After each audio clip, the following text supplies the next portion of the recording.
দ্বিতীয় পর্ব ১। সারা গাঁ অনাহারে ধুঁকছে, সাড়া নেই, শব্দ নেই, অদ্ভুত নীরবতা থমথম করছে কুঠিগুলো ঘিরে। লোকগুলো পাণ্ডুর কঙ্কালসার, হাঁটতে চলতেও তাদের বড় কষ্ট। একান্ত যেটুকু না করলে নয়, দুর্বল দেহে টলতে টলতে সেইটুকুই শুধু করে কোনো রকমে। এমনকি কয়লা ও মেটে তেল আনার ক্ষমতাটুকুও আজ তাদের আর নেই। কুকুরগুলোর অবস্থা হয়েছে সবচেয়ে কাহিল।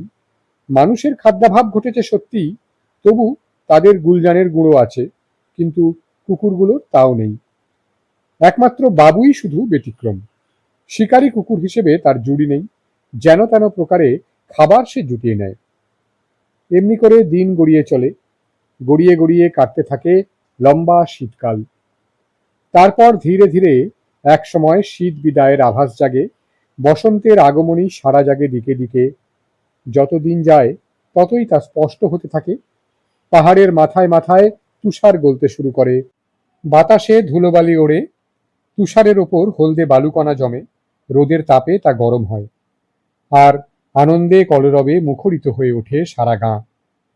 দেখতে দেখতে কুঠুরিগুলোর ছাদ থেকে তুষারের আস্তরণ অদৃশ্য হয়। কুকুরগুলো সারাদিন সেখানে রোদ পোহায়।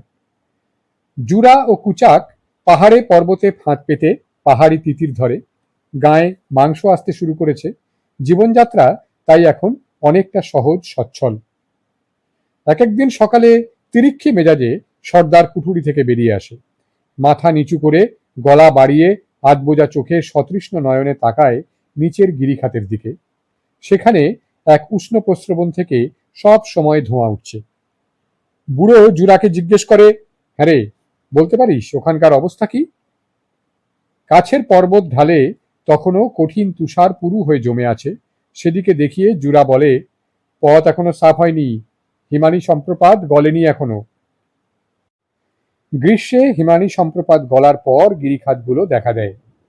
তখনই শুধু বাসিন্দারা সংকীর্ণ থাকবে ওই গিরিখাতটিতে নামতে পারে।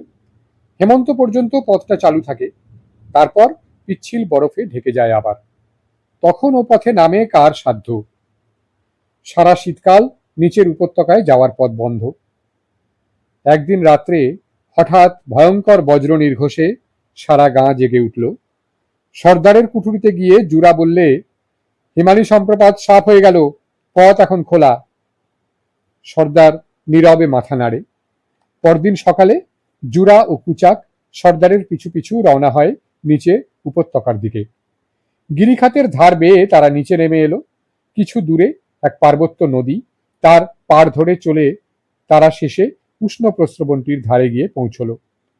প্রস্রবণ থেকে মেঘের মতো বাষ্প উঠছে, চারদিকে সবুজ গাছ আর জলজ আগাছা, বাতাসে স্যাঁতস্যাঁতে ভিজে গন্ধ। সাবধানে স্রোত পার হয়ে তারা গরম জলের এক বড় কুণ্ডের ধারে এসে হাজির হয়। গরম মাটিতে গর্ত করে জুরা তার মধ্যে তিতির পাখির কয়েকটা ডিম রেখে মাটি দিয়ে আবার ঢেকে দিল সেগুলো। নামাজ পড়ে সর্দার আলখাল্লা খুলে রেখে জলে নেমে পড়ল। কুচাককে বলল, নেমে আয়, ভূত প্রেত দস্যি দানর কুনজরের ফলে হাড়ে আর গাঁটে গাঁটে ব্যথা হয়তো, সেসব সেরে যাবে। হ্যাঁ, জলে নামতে হবে? ওরে বাবা! কুচাক পিছিয়ে গেল। জুরা কিন্তু নীরবে চটপট নিজের জামা কাপড় ছেড়ে ফেললে। তারপরেই হঠাৎ গিয়ে ধরলে কুচাককে, জোর করে তার জামা কাপড় টেনে খুলে ফেললে। কুচাকের সে কি আর্তনাদ! কিন্তু কে শোনে কার কথা? টানতে টানতে তাকে নিয়ে জুরা জলে গিয়ে পড়ল। উষ্ণ জল, গর্তে গা ডুবিয়ে বসে থাকতে বড় আরাম। সন্ধ্যার দিকে তারা খোশ মেজাজে গায়ে ফিরে এলো। তারপর কয়েকটা দিন কেটে যায়। জুরা রোজ ড্রাগন পর্বতের চূড়োয় গিয়ে দাঁড়ায় আর বহুক্ষণ ধরে চারদিককার পর্বতশ্রেণী খুঁটিয়ে খুঁটিয়ে পরখ করে। অবাক হয় সে। কোথায় গেল পাহাড়ি বুনো ছাগলের পাল? কোথায় গেল ভেড়ার দল? নেকড়ে বা পাহাড়ি চিতাবাঘেরও তো পাত্তা নেই। না, এভাবে চলবে না। সেদিন সন্ধ্যায় শিকার থেকে ফিরে সে কুচাককে নিয়ে সারা রাত ধরে বুলেট তৈরি করল। শীষের খনি থেকে তারা শীষে তুলে এনেছে। ছোট ছোট পাথরের নুড়ি সেই গলানো শীষের মধ্যে ফেলে তারা তৈরি করলে বুলেট। কাজ করতে করতে কুচাক একসময় গজগজ করে ওঠে, বন্দুক নেই তার বুলেট! বুলেট দিয়ে তুই কি করবি বলতো? জুরা বললে, বাহ, এর মধ্যেই ভুলে গেলে ম্যাচলক গাজা বন্দুক দুটোর কথা। সে দুটো ব্রিলিয়ান্ট কিকে লুকানো আছে না? পরদিন ভোরে সূর্য ওঠার আগেই জুরা সর্দারের কুঠুরিতে গিয়ে হাজির হলো। সর্দার আগুনের পাশে বসে আছে। জুরার ঝুলকালি মাখা চেহারার দিকে সে জিজ্ঞাসু দৃষ্টিতে তাকালো। জুরা বললে, পর্বত সব ফাঁকা, বুনো ছাগল, ভেড়া বা পাহাড়ি মোরগ উলার কোনো কিছুরই পাত্তা নেই। শরৎকাল নাগাদ ছাগলগুলো মোটা হবে সত্যি, কিন্তু ততদিন সবুর করা মোটেই ঠিক হবে না। কুচাককে নিয়ে আমি শিকারে বেরোতে চাই, তাই অনুমতি চাইছি। জুরার বেপরোয়া কথা বলার ধরন দেখে বুড়োর মেজাজ খিঁচড়ে গেল। বিরক্ত কণ্ঠে বলল, জানি, আগে গুনে দেখতে হবে, তারপর বলবো কোন দিকে শিকারে বেরোবি। গণনার বই খুলে বসলো ইস্কান্দার। জুরাও বেরিয়ে পড়ল। মনে তার দুর্ভাবনা, সর্দার দক্ষিণে বিলিয়ান কিকে যেতে না বললে কি উপায় হবে? ওখানেই তো আছে বন্দুক দুটো। একা একা বহুক্ষণ সে ঘুরল গ্রামের মধ্যে। কি করবে কিছুই ঠিক করতে পারছে না। শেষে এক সময় ডাক এলো সর্দারের কাছ থেকে। সর্দারের কামরায় সবাই জমায়েত হয়েছে। বুড়ি ও মধ্যবয়সী মেয়েদের সঙ্গে আয়েশাও এসেছে। এসেছে কিশোরেরা আর জয়নাব ও তরুণীর দল। কুচাককে নিয়ে জুরাও হাজির হলো। সবাই নীরব। সোনালি ড্রাগন আঁকা রেশমি লম্বা চীনা আলখাল্লা গায়ে সর্দার উঠে দাঁড়ায়। জ্যোতিষী বিদ্যার বইখানা সে মাথার উপর তুলে ধরেছে। মহা গাম্ভীর্যের সঙ্গে বইখানা সে ঘুরিয়ে দক্ষিণ দিকে দেখিয়ে দিলে। চোখের তারায় তার ধূর্তামির ঝিলিক খেলে যায়। ম্যাচলক বন্দুক দুটোর কথা সে ভোলেনি। অন্যদের অবশ্যই ওসব বুঝবার কথা নয়। তারা সবাই স্বস্তির নিঃশ্বাস ফেললে। সর্দার বললে, দৈব ও ভবিতব্যের বিচক্ষণতাকে ধন্যবাদ দাও। দক্ষিণ দিকে যাওয়ার নির্দেশ এসেছে। সেইখানে বিলিয়ান্ট কিকে হৃষ্টপুষ্ট ছাগল ভেড়া প্রচুর পাবে। তোমাদের অভিযান সফল হোক। জুরার সঙ্গে জয়নাবের দৃষ্টি বিনিময় হয়। সর্দারের কথায় জয়নাবের চোখে খুশির ঝিলিক খেলে গেল। কামরা থেকে বেরোনোর সময় নিচু গলায় সে জুরাকে বললে, প্রার্থনা করি ছাগল ভেড়ার অঢেল মাংস তুমি যেন আনতে পারো, সেই সঙ্গে উলারের মাংস। মুচকি হেসে জুরা নীরবে মাথা নাড়ে। দ্বিতীয় পর্ব 2। পরদিন ভোর হতেই জুরা ও কুচাক শিকার অভিযানে বেরিয়ে পড়ল। পরনে তাদের ছাগল চামড়ার পোশাক। কুচাক মধ্যবয়সী বেটেখাটো মানুষ। সারা গায়ে বাঁদরের মতো লোম, দু বাহু আজানুলম্বিত, টকটকে লাল মুখ, বুড়োদের মতো ভাঁজ পড়া, কুঞ্চিত। জুরা 23-24 বছরের তরুণ। বলিষ্ঠ দীর্ঘ দেহ, প্রশস্ত চওড়া কাঁধ।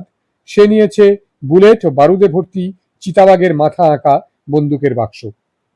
আর কুচাকের ঘাড়ে মরিচ ও সুগন্ধ লতাগুল্মের মশলায় ঠাসা এক গাদা থলি। ওস্তাদ মাংস রাঁধুনি হিসেবে তার সুনাম আছে। জুরার সঙ্গে সমান তালে পা ফেলে চলতে প্রাণ তার ওষ্ঠাগত। লবণ তারা সঙ্গে নেয়নি। বিলিয়ান্ট কিকের পাহাড়ে পর্বতে নীল, পাটল ও ধূসর রঙের পাহাড়ি লবণ পাওয়া যায় প্রচুর। ছাগল ও ভেড়ার শিঙের বেড়া দিয়ে ঘেরা গ্রামখানা তারা বহু পেছনে ফেলে এসেছে। তাদের হাতে লাঠি ও কুড়ুল। ভোরের হিমে তুষার তখনও শক্ত। পায়ের নিচে তুষার ভাঙছে মচমচ শব্দে। দুই কুকুর তাদের সঙ্গে, ক্ষিপ্রগতি বুদ্ধিমতী বাবু আর রিঝায়া। ছুটতে ছুটতে বাবু বহুদূর এগিয়ে যায়। মাঝে মাঝে হঠাৎ থমকে দাঁড়ায় সে। অধীর আগ্রহে শিকারীদের জন্য ক্ষণকাল অপেক্ষা করে আবার ছোটে সামনের দিকে। নানা দিক থেকে পাহাড়ি ছাগলের গন্ধ নাকে আসছে তার। উঁচু পার্বত্য এলাকার দাঁড় কাকের ঝাঁক অবিরাম ডাকছে আর চক্রাকারে উঠছে ওদের মাথার উপর। তাদের লাল ঠোঁট, লাল পা। পর্বতের পর পর্বত পার হয়ে শিকারীরা ক্রমশ উপরে উঠছে, উঁচু থেকে আরো উঁচুতে। পথঘাট জুরার পরিচিত। কখনো তারা চলেছে খাড়া গভীর খাদের উপর দিয়ে, কখনো বা ছাগল ধরা সরু পথ ধরে। পথ সেখানে এত সরু যে সোজাভাবে হাঁটা অসম্ভব। পর্বতের যেদিকে রোদ, তারা পারতপক্ষে সেই দিক দিয়েই চলার চেষ্টা করছে। উষ্ণ রোদের তাপে উঁচু পার্বত্যভূমি সবুজ শ্যামল, কিন্তু ছায়া এলেই মুখ হাত পা যেন ঠান্ডায় জমে যায়। টিউলিপ ফুলে ঝলমল তৃণভূমি একের পর এক পার হয় তারা। বেগুনি, পাটল, হলদে, নীল, ডোরাকাটা ও ছিটে দেওয়া টিউলিপের সমুদ্র যেন। উত্তুরে লঘু হাওয়ায় মৃদুমন্দ দুলছে। গা ছেড়ে আসার পর থেকেই সূর্যের আলোয় জুরার সেই ভারিক্কি মাতব্বরি চাল কোথায় যেন উবে গেছে। খোশ মেজাজে গান গাইতে গাইতে সে হাঁটছে নির্ভীক দৃঢ় পদক্ষেপে। কুচাকের দিকে ফিরে একসময় সে হাঁক পারলে, বলি, ও ডাঁশে কাটা জোয়ান, গান ধরো না। জুরার সঙ্গে তাল রেখে চলতেই কুচাকের প্রাণান্ত। মাথা নাড়তে নাড়তে ঝাঁঝের সঙ্গে সে জবাব দেয়, গান। সোজা খাড়া পর্বতের খাঁজ আঁকড়ে চলতে হচ্ছে, একটু পা ফসকালেই ব্যাস একেবারে শটান অতল খাঁদে। এই অবস্থায় বলে কিনা গান। তুই হলি গিয়ে, বুঝলি, একটা আস্ত ইয়ে। কুচাকের দাঁতে দাঁত আটা বিস্ফারিত চোখের অবস্থা দেখে জুরা হাসতে থাকে। একসময় গিরির দ্বারে এসে পৌঁছল তারা। উত্তুরে ঝোড়ো হাওয়া যেন উড়িয়ে নিতে চায়। চারদিককার পর্বত থেকে বায়ুতাড়িত তুষার গাদায় গোটা গিরিখাত ভরে গেছে। এগোনোর পথ বন্ধ। গিরিখাতের চেহারা দেখে জুরা চমকে গেল। শিউরে উঠল কুচাক। আর তো চিৎকার বেরিয়ে এলো তার গলা থেকে, সর্বনাশ, এই সাদা পাঁক পার হতে হবে। স্যাঁতস্যাঁতে ভঙ্গুর তুষার রোদে গলতে শুরু করলে কিরকম বিপজ্জনক হয় সে ভালোভাবেই জানে।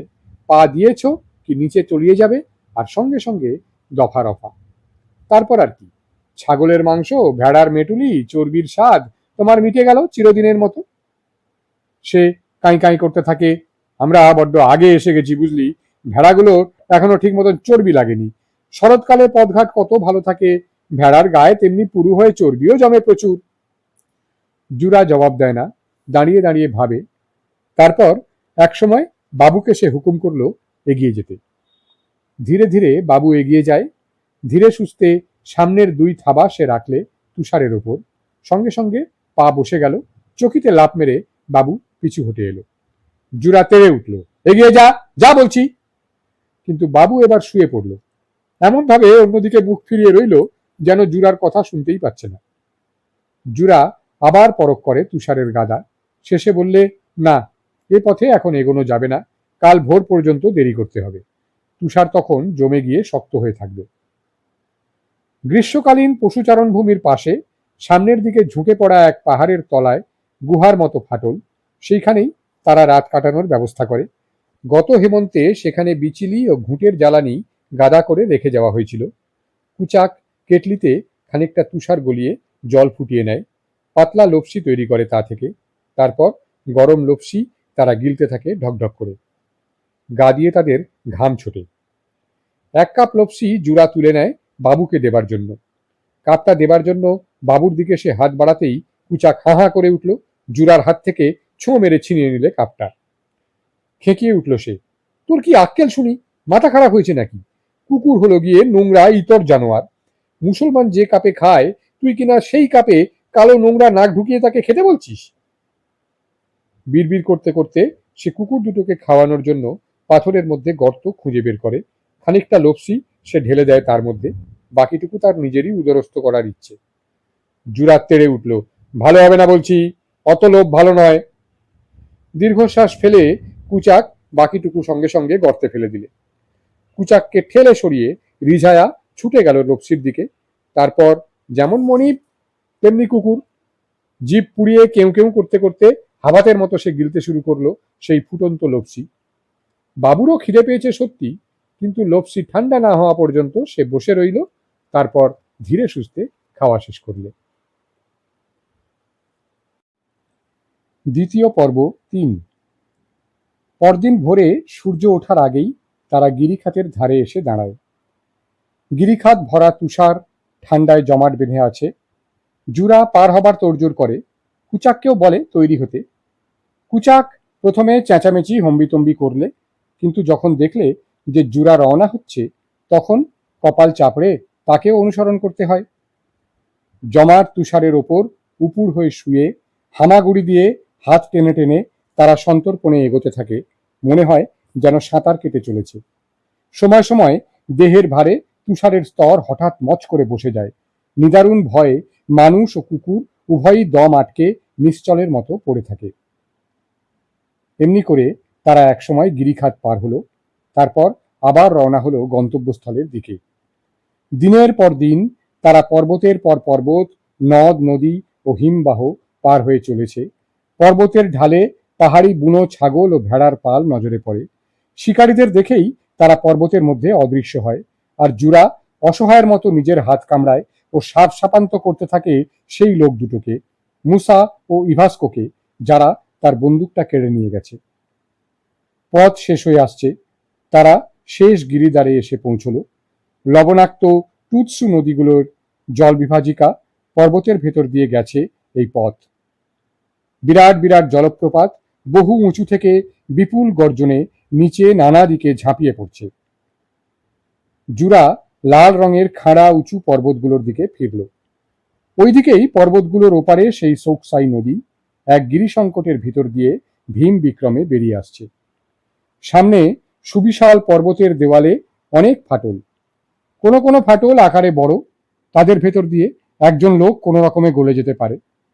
এমন একটা ফাটল জুরা বেছে নেয়, সেটা দিয়ে নিচে ওপাশে সোকসাইয়ের তীরে নামা যায়। জুরার কাণ্ড দেখে কুচাকের আক্কেল গুরুম। সে কাকুতি মিনতি করতে থাকে, এই না না, এখান দিয়ে নয় রে, এখান দিয়ে নয়, চল ঘুরে যাই, অন্য পথ খুঁজে বের করি। কিন্তু জুরা বাপের বেটা, বাবার সঙ্গে থেকে ছোটবেলা থেকেই সে ছাগল চলা পথকে ঘৃণা করতে শিখেছে। বাবা বলতো, মনে রাখিস, নিজে আগে নিজের পথ ঠিক করবি, তাহলে দেখবি কাফেলার দলকে দল তোর পথে চলেছে। ভেড়া মার্কা লোকেরাই শুধু পুরনো পথে চলে। নির্ভীক শিকারী যে ছাগল চলা পথে চলতে সে লজ্জা পায়। ছাগলের পালের সর্দারকে দেখেছিস তো, নিজে সে পথ বেছে নিয়ে দলের আগে আগে চলে। তুইও তেমনি চলবি, গোষ্ঠীর আগে আগে, সবার সামনে। বাবার এই শিক্ষা জুরা ভুলতে পারে না, তার কথাগুলো মনে গেঁথে আছে, তাই কুচাকের কথায় কান দেবার প্রশ্নই ওঠে না। তাকে এক ধমক দিয়ে সে বাবুকে কাছে ডাকলে, তাকে তুলে নিয়ে সে ঝুলিয়ে দিলে কাঁধের দুপাশ দিয়ে। বাবুর শিগগিরই বাচ্চা হবে, তবু সে শান্তভাবে চুপ করে থাকে। জুরার কাঁধের দুপাশ দিয়ে তার পা চারখানা ঝুলছে। মনিবের ওপর অটুট আস্থা ও আনুগত্য প্রকাশ পায় তার কটা চোখের চাহনিতে। বাবুর পা শক্ত করে ধরে জুরা হাঁটু ভেঙে ফাটলের মধ্যে পা ঢুকিয়ে দেয়। তারপর কনুই ও হাঁটুর ভর দিয়ে নামতে শুরু করে নিচের দিকে। কুচাক এদিকে আল্লাহর কাছে দোয়া মেগে নমাজ পড়া শেষ করেছে। উদ্বেগ উৎকণ্ঠায় গোঙাতে গোঙাতে সে জুরার পেছনে রওনা হওয়ার জন্য পা বাড়াতেই কাঁধের ওপর শুরু হলো রিজায়ার ছটফটানি আর কেউ কেউ আর্তনাদ।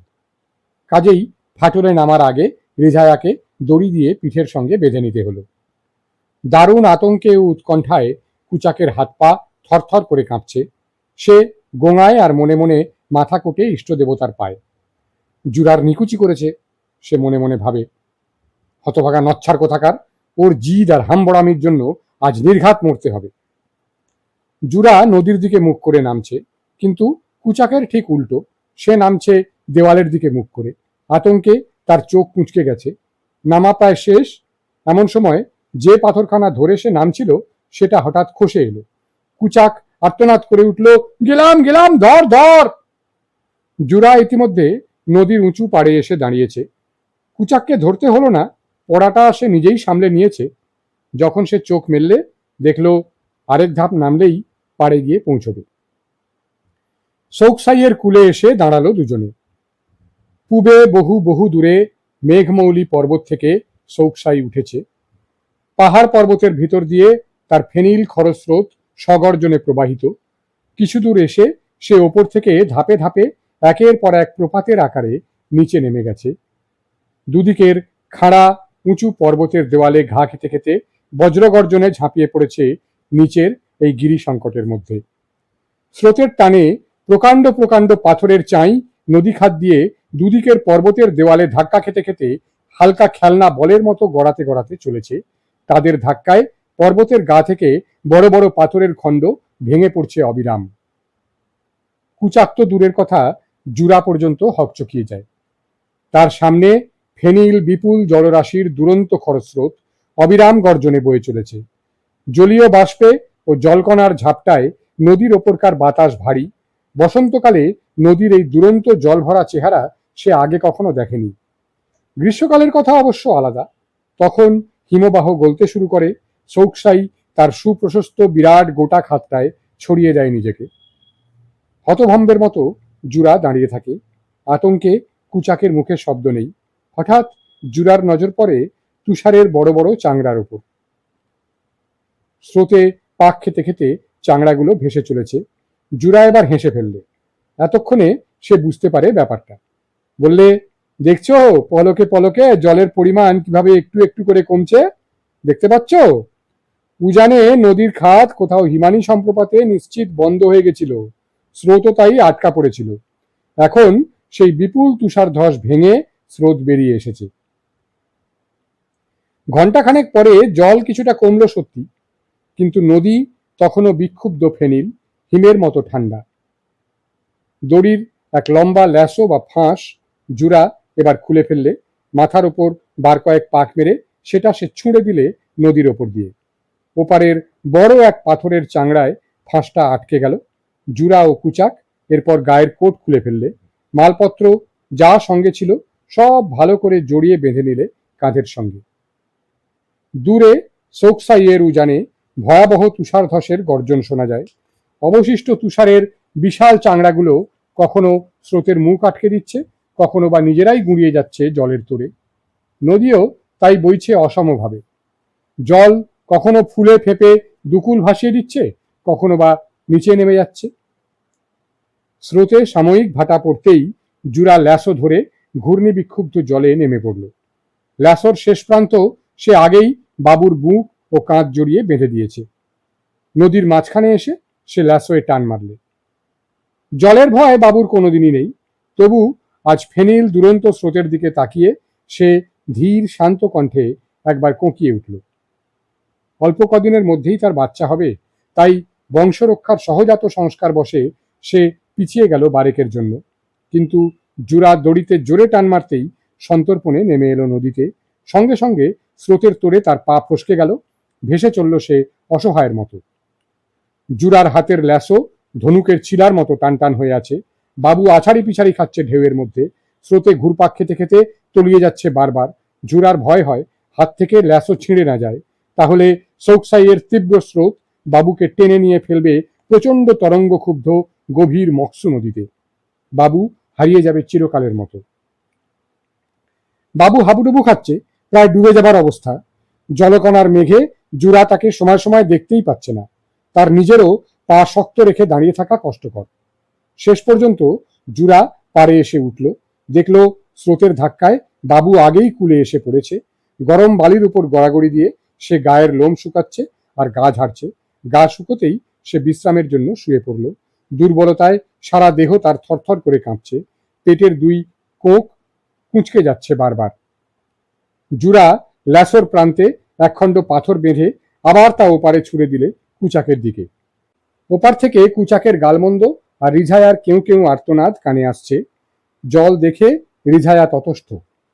সে পালানোর চেষ্টা করে, কুচাককে কামড়াতে যায়। ল্যাসো দিয়ে কুচাক তাকে অনেক কষ্টে বেঁধে ফেললে। রিঝায়া দাঁত দিয়ে সেটা কাটার চেষ্টা করে। যাই হোক, হেঁচে কেশে থুতু ছিটিয়ে হাঁসফাঁস করতে করতে কুচাক শেষ পর্যন্ত এপারে উঠে এলো। রিঝায়ার পেটে প্রচুর জল ঢুকেছে, ল্যাসো দিয়ে তাকে টেনে আনতে হয়েছে। জুরা তার পেছনের দু পা ধরে মাথা নিচু করে ঝাঁকুনি দিতেই নাক মুখ দিয়ে হরহর করে জল বেরিয়ে এলো। রিঝায়ার গলার ভেতর থেকে ঘর ঘর আওয়াজ আসছে। বালির ওপর তাকে শুইয়ে দিয়ে জুরা তার বুক পিঠ মালিশ করতে শুরু করে। ধীরে ধীরে রিঝায়ার জ্ঞান ফিরে এলো। কাপড় চোপড় শুকোতে দেরি হবে, তাই কোট গায়ে চড়িয়েই তারা রওনা হলো। জোরে হাঁটছে তারা শরীর গরম করার জন্য। তাছাড়া হাতে সময়ও কম, সূর্যাস্তের আগেই শিকারীদের আস্তানায় পৌঁছতে হবে। গাছপালাহীন ন্যাড়া পর্বতের পর পর্বত অতিক্রম করে তারা ক্রমেই উঁচু থেকে আরো উঁচুতে উঠছে। বরফাচ্ছন্ন ছোট ছোট কয়েকটা নদীও পার হয়। শেষকালে তারা এক গিরিখাতে এসে পৌঁছালো। চিরহরিৎ জুনিপার গাছের এক গভীর অরণ্য এখানে, পেছনে শুভ্র তুষারের পটভূমি। গাছপালা বর্জিত এই সুউচ্চ পর্বত রাজ্যে মাঝে মাঝে সবুজ তৃণভূমি ছাড়া আর সবই নগ্ন ঊষর। এখানে তাই এত বড় একটা জঙ্গলের অস্তিত্ব যেমন বিস্ময়কর, তেমনি অস্বাভাবিক।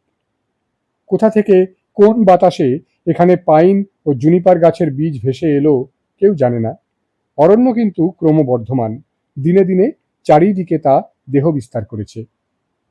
এখানে এসে জুরা ও কুচাক ছাড়াছাড়ি হলো।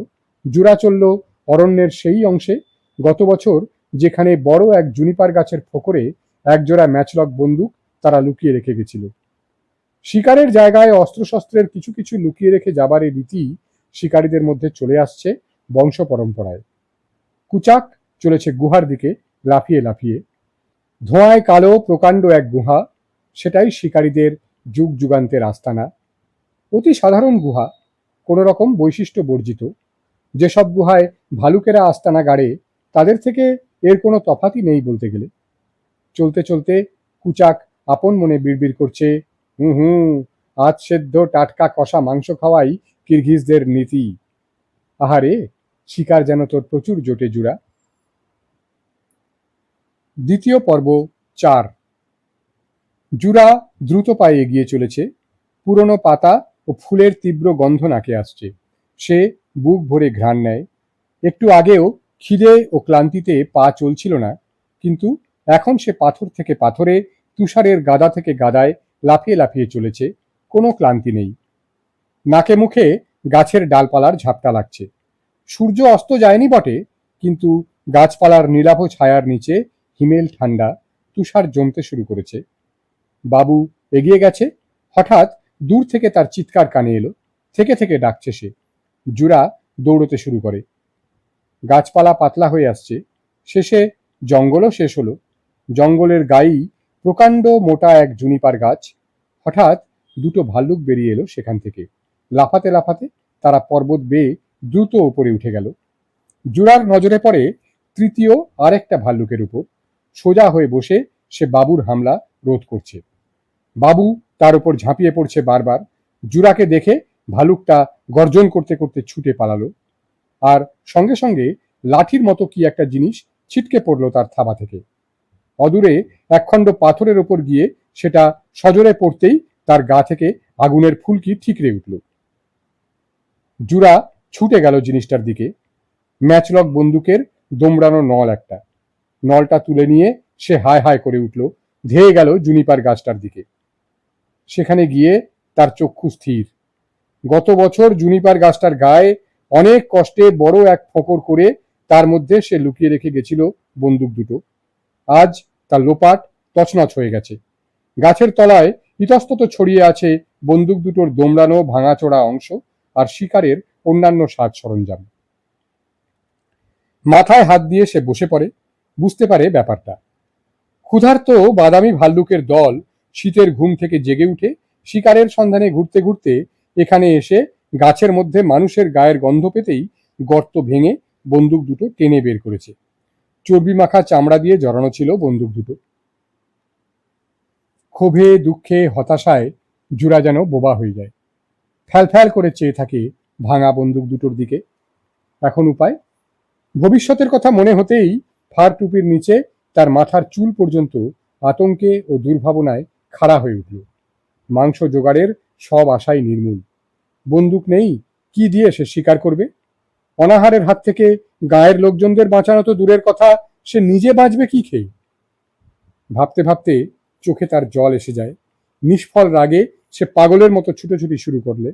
বন্দুকের ভাঙা নল দুটো এক একবার সে কুড়িয়ে নেয়, নিয়েই ছুঁড়ে ফেলে দেয়। পরক্ষণেই কুড়িয়ে নেয় আবার। নিজের উপরেই রাগ হয় তার। নিরেট গাধা, আস্ত নিরেট গাধা সে। আবার সেই ভালুক, যাদের সঙ্গে প্রতি বছরই তাকে কঠিন লড়াই করতে হয়। তার স্থির বিশ্বাস শিকারের এই এলাকা থেকে ভালুকেরা তাকে তাড়াতে চায়। কিন্তু সেও বাপের বেটা, প্রাণ যায় সেও শিকার, হার সে মানবে না। দুঃসহ রাগে হঠাৎ সে ছোড়া টেনে বার করলো। তারপর পর্বত বেয়ে ওপর দিকে ধাওয়া করলো ভাল্লুকগুলোর পেছনে। কিন্তু কয়েক পা যেতে না যেতেই হঠাৎ একই শাঁ শাঁ শব্দে তার দিকে বড় এক পাথরের চাংড়া নেমে এলো, তীর বেগে বেরিয়ে গেল তার মাথার উপর দিয়ে। তারপরেই পর্বতের ঢাল বেয়ে গড়িয়ে নামতে শুরু করলো পাথরের পর পাথরের বড় বড় চাংড়া। ব্যাপার কি? জুরা হতভম্ব। ভূমিকম্প? কিন্তু কই, পর্বতে কোনো কাঁপা ঝাঁপা নেই তো। পাথরগুলো একের পর এক বলের মতো গড়িয়ে নেমে আসছে। লঘু পদে জুরা লাফিয়ে লাফিয়ে বরাবর তাদের পাশ কাটিয়ে যায়। কখনো কখনো তার কানের পাশ দিয়েও পাথরের খণ্ড শোঁ শোঁ শব্দে বেরিয়ে যাচ্ছে, সশব্দে নিচে খাতে গিয়ে পড়ছে। খাতে গভীর তুষারের পাঁক। খণ্ডগুলো পাঁকে তলিয়ে যাচ্ছে। কিছুই বুঝতে পারছে না জুরা। সমস্ত ব্যাপারটাই তার কাছে দুর্বোধ্য, হতবুদ্ধিকর। এ অবস্থায় কি যে করণীয় তাও মাথায় আসছে না। এমনই যখন তার বিমূঢ় অবস্থা, তখন কোথা থেকে রিঝায়া হঠাৎ ছুটে এলো। বিষম ভয় পেয়েছে সে। গুটিসুটি মেরে তাড়াতাড়ি সে জুরার দু পায়ের ফাঁকে গিয়ে ঢুকলো। দুঃখে, ক্ষোভে ও রাগে জুরার মন এমনিতেই বিকল। তার উপর রিঝায়ার এই কাণ্ড দেখে সে যেন ক্ষেপে যায়। হতচ্ছাড়া নেড়ি কুত্তা! দারুণ রাগে গর্জে উঠে তাকে সে লাথি মেরে দূরে ছুঁড়ে ফেললে। আর ঠিক তক্ষুনি ওপর থেকে প্রকাণ্ড এক পাথরের চামড়া এসে পড়ল রিঝায়ার উপর। তাকে পিষে গুড়িয়ে দিয়ে নিচে নেমে গেল। জুরা লাফিয়ে পাশের এক পাথর ঢিপির ওপর উঠে পড়েছিল। এতক্ষণ পরে ব্যাপারটা তার বোধগম্য হয়। ভাল্লুকগুলোই ওপর থেকে তাকে তাক করে পাথরের চাংড়া ছুঁড়ে মারছে। সর্দারের কাছে সে শুনেছিল ভালুকেরা এইভাবেই পাহাড়ি বুনো ভেড়া শিকার করে, কিন্তু এই জাতীয় ঘটনার অভিজ্ঞতা তার এই প্রথম। রিঝায়ার মৃত্যুতে জুরার মেজাজ ঠান্ডা হয়। এখনো ওপর থেকে সমানে পাথর নেমে আসছে। সেগুলো এড়িয়ে বাবুকে ডেকে নিয়ে সে দ্রুত পায়ে নিচে নেমে জুনিপার গাছের মোটা গুঁড়ির আড়ালে গিয়ে আশ্রয় নিলে। কিন্তু ভালুকগুলোর তা নজর এড়ায় না। এবার গাছ লক্ষ্য করে তারা পাথর ছুটতে শুরু করে। বড় বড় চাংড়া গাছের গুঁড়ির ওপর এসে পড়ছে। গাছটা কেঁপে কেঁপে উঠছে, আর তার মাথা থেকে ঝরঝর করে ঝরে পড়ছে পাতলা তুষারের খণ্ড। গাছের আড়ালে থেকে জুরা বন্দুক দুটোর ভাঙা অংশগুলো এক জায়গায় জড়ো করে তার পাশে বসে পড়ল। রাগে, দুঃখে ও হতাশায় সে যেন মুখ পাথর বনে গেছে। হঠাৎ একসময় মাটিতে লুটিয়ে পড়ে সে মনের কষ্টে ডুকরে কেঁদে উঠল। পাশেই বাবু বসে আছে। মনিবের ব্যথাহত কণ্ঠ কানে যেতে সেও যেন চেঁচিয়ে কেঁদে উঠল, হাউ! বিষণ্ণ সন্ধ্যা নামে বনানী পর্বতে, তাদের ছায়া দীর্ঘতর হয়। জুরার বিশ্বস্ত প্রিয়তম সঙ্গী বাবু মনিবের কষ্ট দেখে আর্তনাদ করে চলেছে একভাবে, ব্যথায় ভেজা সে কণ্ঠ।